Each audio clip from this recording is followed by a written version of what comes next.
కొత్త దేశాలు అవి పుట్టలేదు, పుట్టవు కూడా, గొడవలు కూడా పుట్టలేదు.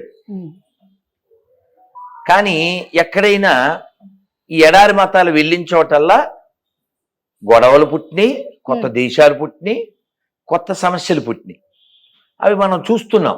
ఎడారి మతాలు ఎడారి మతాలు కదమ్మా, ఎడారిలోనే పుట్టినాయి కదా అవి. ఎడారిలో వాటర్ ఉండదు, వాళ్ళ దగ్గర మ్యాటర్ ఉండదు.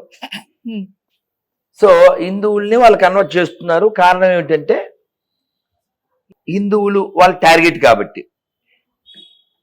ఇప్పుడు ఈ మతం మారిన వాళ్ళందరూ కూడా హిందువులే.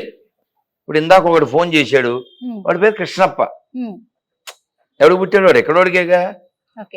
వాడు ప్రశ్న అడిగాడు, మీరు అర్ధనారీశ్వరుడు అంటే ఏంటో చెప్పండి అన్నాడు. నేను వివరిస్తున్నాను. మధ్యలో వరాసం అంటే పందేనా అంటాడు. ఇది అయిన తర్వాత కదా అతడు రావాలి. సో ఇలా ప్రశ్న ముగిసే లోపల ఇంకో ప్రశ్న వేస్తూ ఆటదిడ్డంగా మాట్లాడు.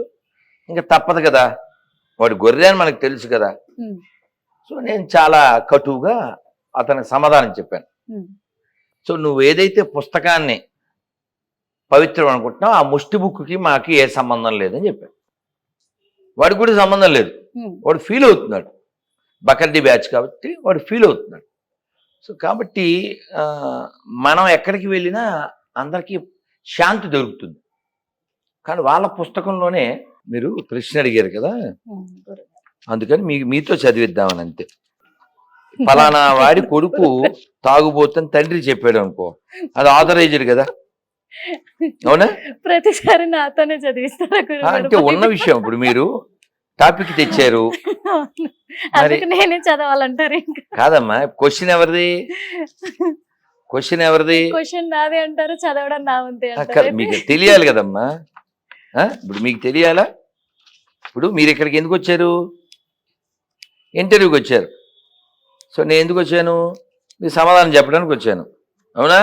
అంతే గురు. సో అలాగే అతను ఎందుకు వచ్చాడో అతను చెప్పాడు. కనపడుతుంది ఇక్కడికి. మీరే చదవండి గట్టిగా, పెద్ద అక్షరాలు చదవండి. నేను భూమి మీదకు